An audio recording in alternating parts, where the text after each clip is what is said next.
Ayan na po si Sister Weng. Ganda rito no? O, diba mga ka-sister, nagkita rin kami ni Sister Weng. Eto, pupunta muna kami sa bahay niya.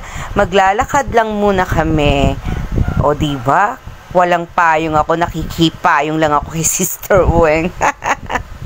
Ay, grabe, ang init, pero ang ganda-ganda dito, mga ka-sister. Tignan nyo naman po.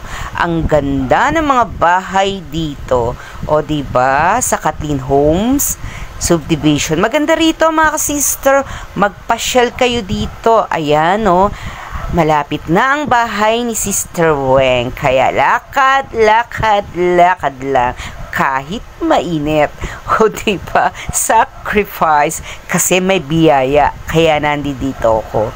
O, diba, mga ka-sister? Kaya kung saan may biyaya, go! Go lang, mga ka-sister. Sacrifice. Eto na ako sa bahay ni Sister Weng. Ayan na. Ang ganda naman niyang nakasampay na yan. O, diba? Papasok na ako, mga ka-sister. Pasok na ako sa bahay ni Sister Weng.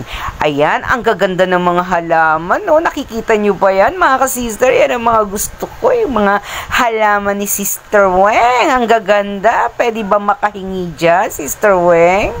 O, diba? Ang ganda-ganda naman ng mga halaman. Yan ang panaman ng paborito ko, ang mga halaman ni Sister Weng.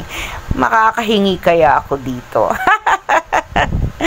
O, paano mga ka-sister? Eto ko, nandito ako sa sala. Ayan. Ang ganda ng bahay ni Sister Weng. Diba, mga ka-sister? O, bless na bless ang ating kapatid. Ayan, pinagmerienda pa.